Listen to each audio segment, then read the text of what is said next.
guys, I'm Giovanna DeBourbon, or as you know me, Gia DeBourbon, and in 2015 I was the September cover girl of Irish Dancing magazine. I danced for the Academy, and now I live in Milwaukee, Wisconsin, where I am in my third year of medical school. Hi guys, this is Nadine Martin here. I was on the cover of the Irish Dancing magazine back in October 2011, and at that time I danced for the Doherty Academy in the Midlands. I actually live in the Northwest region in Doncaster, and since ending my competitive career I passed my TCRG exam in September 2017 and have recently opened up my own dancing class. Hi, I'm Natalie O'Connor, and I was featured on one of IDM's covers in 2017 as Dancer of the Month. I'm from Sydney, Australia, however at the time I was training in Ireland with McConaughey Bradley in preparation for the upcoming World Championships in Dublin that year. Currently I'm not competing as I am doing my university master's degree in speech-language pathology. I've also started working within the field of paediatric speech pathology, so treating young children along the northern beaches here where I live and working one-on-one with them to help improve their communication, which is a skill that so many of us take for granted in life, but that is so, so important. What is my best dance memory?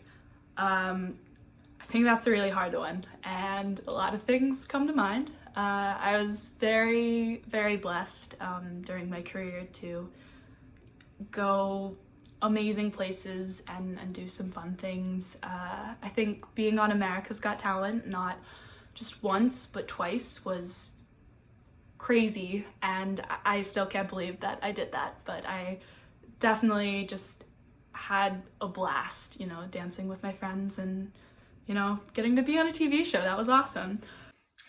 Without a doubt, my best Irish dancing memory has to be winning the World Championships on home turf in London in 2014.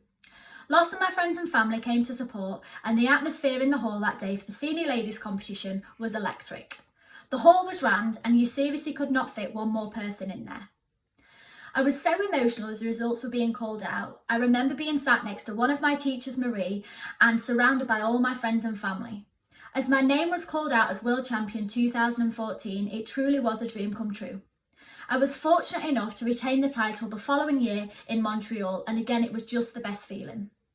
From 2013 to 2015, these were the most successful years in my Irish dancing career, and I spent this time unbeaten, claiming the Grand Slam and winning every single major title that there was in this time period.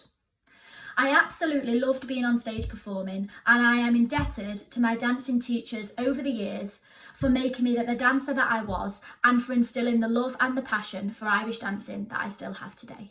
My best dancing memory would have to be placing 4th at the World Championships in Dublin 3 years ago now. That was a very, very exciting moment for me, and to be surrounded by so many family and friends at the time made it even better. What advice would I give my former self back in the day when I was a young dancer? Honestly, just to enjoy it.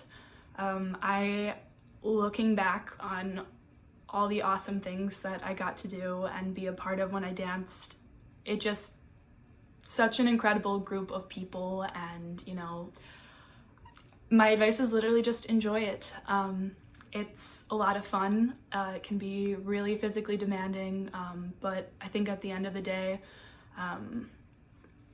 just enjoy it, because you'll remember those competitions and those friends, and you'll remember the relationships you had with your teachers forever. So just enjoy it, make the best of it. Something that I'd do differently if I could go back a few years is I would take more videos of me practicing and performing, as I've not many of me dancing at all, and I'd love to be able to go back and watch my dancing journey over the years. I did practice a lot at home whenever I was competing. I knew that it took a lot of hard work to be at the top of your game, but even more hard work to stay up there. I didn't want to let myself down by not putting in 100%, and so I knew that that meant plenty of practice and daily. I used to set myself up in my living room at home with all the furniture pushed aside and rearranged to make space for my practice session, much to my mother's delight, I'm sure. But it was definitely worth all of the hard work in the end. If I was to give one tip for dancers practicing at home and trying to stay motivated, it would be maybe to mix things up a little. Don't get too stuck on trying to fix the things that you feel need the most work. I often fell into this trap, and it can play havoc with your mind and motivation levels. Don't forget to keep reminding yourself of your strengths too. Make sure that whenever you are practicing, you include the bits in your dances that you love doing and that you know that you do well. So I think that just in general, learning how to set goals and how to stick to them and practice, I mean, the self-discipline that you have to have, I think is fantastic. And so no matter what you're going into, I think just those lessons that you learn and live and practice as a kid are just invaluable no matter what you go into. I'm finishing up my 3rd year of medical school, so I will start my final year in the fall, which means that like a year from now I'll be a doctor, which is crazy to me, but has always been one of my biggest goals. And so even when I was applying to medical school, I remember in my personal statement, I always wrote about dance because it, one, was such a big part of my life, and two, I think it's, you know, it's very unique and it's a great way that I can, you know, talk about something I was really passionate about. And so I think it's definitely helped me as I, you know, apply for things as I get older. It helps remind me how important it is to just, you know, work towards a goal. And I think anyone that's gotten corrections in dance class can certainly say that it helps you learn how to take constructive criticism. When I'm at the hospital presenting on rounds and, you know, the attendings, the other doctors have feedback, it's like second nature to just be like, okay, thanks, and then you incorporate it. And I think that's a really valuable skill, and I certainly have dance to thank for that. I'm a secondary school maths teacher, so I've still been working from home during the lockdown.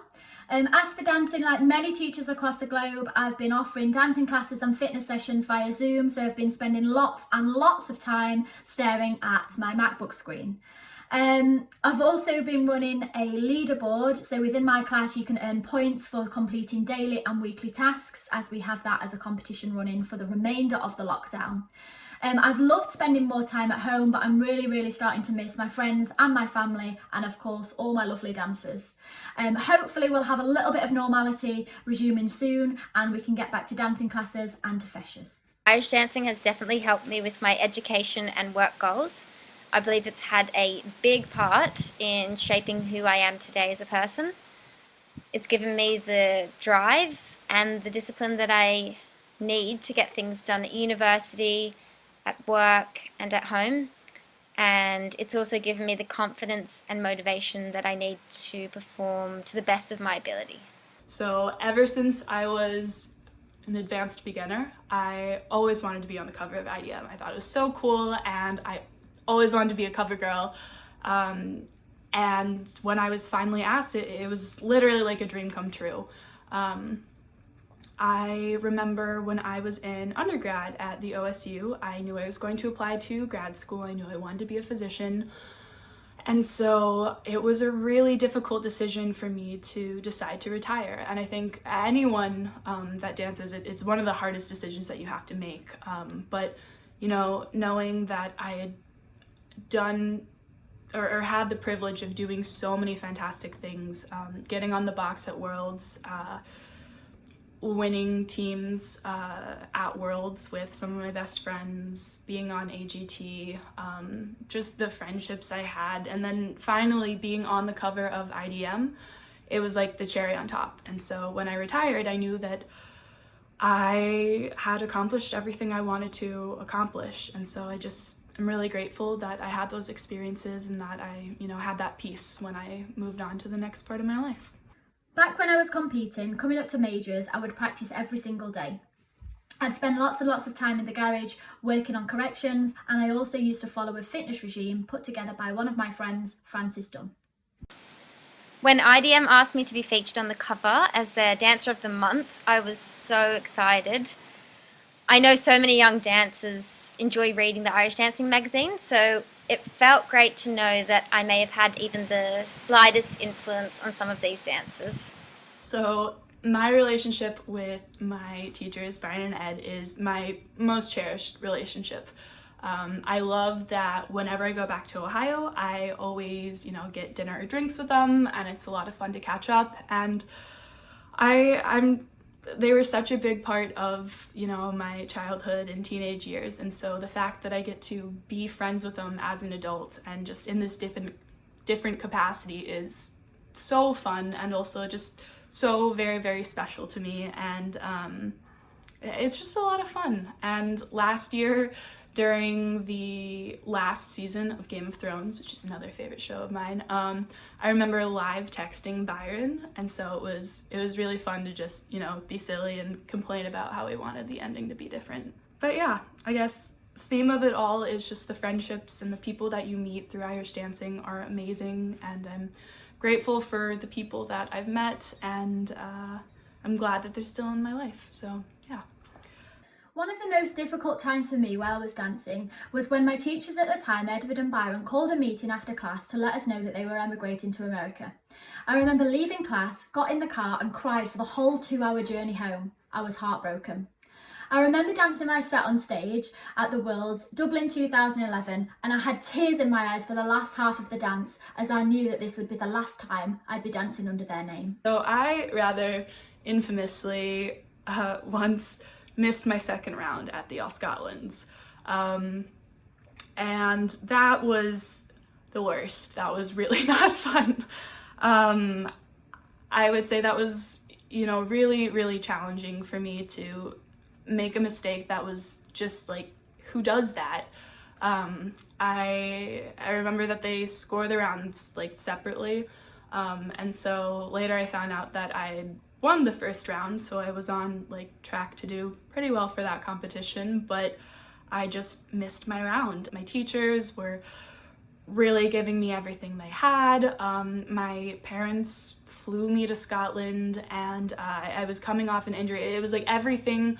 I was working so hard for the All Scotlands, and then I just missed my round, and so that just was so difficult. Help from my family and my teachers and my friends, I use that as fuel. And so a couple months later, when I went to Worlds, I got 4th in the world, and I was on the box for the first time at Worlds, which was always just a huge goal of mine. And so I think it rather paid off. Life is definitely a lot different for everyone in the world right now. For me personally, there have been many changes that I've had to adapt to, apart from doing a lot of walking and running along the beach, because I've always loved to be active outdoors. But for example, my university study is now all online, and some clinical placements have been cancelled due to physical contact restrictions. I'm doing my speech pathology work all online now too, which has involved a little bit of reorganising in regards to the way that I would usually run therapy sessions. But I'm also trying to look at the positives. So what good has come out of the situation that we're all currently in? Because I think that is a really important way for us to deal with what is actually going on right now.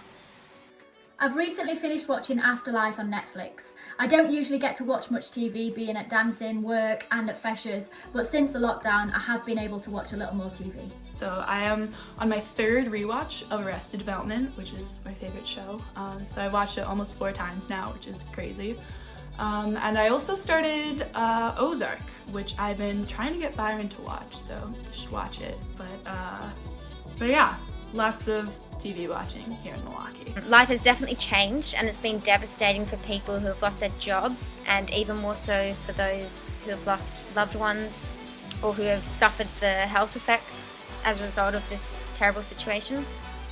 However, I think we can also see this period of isolation as an opportunity to slow down, think about our goals in life, and also develop the skills that allow us to cope with and adapt to change. So thank you to IDM for letting me be a part of this, and to anyone else in quarantine, stay strong, make the best out of it. Yeah, peace and blessings.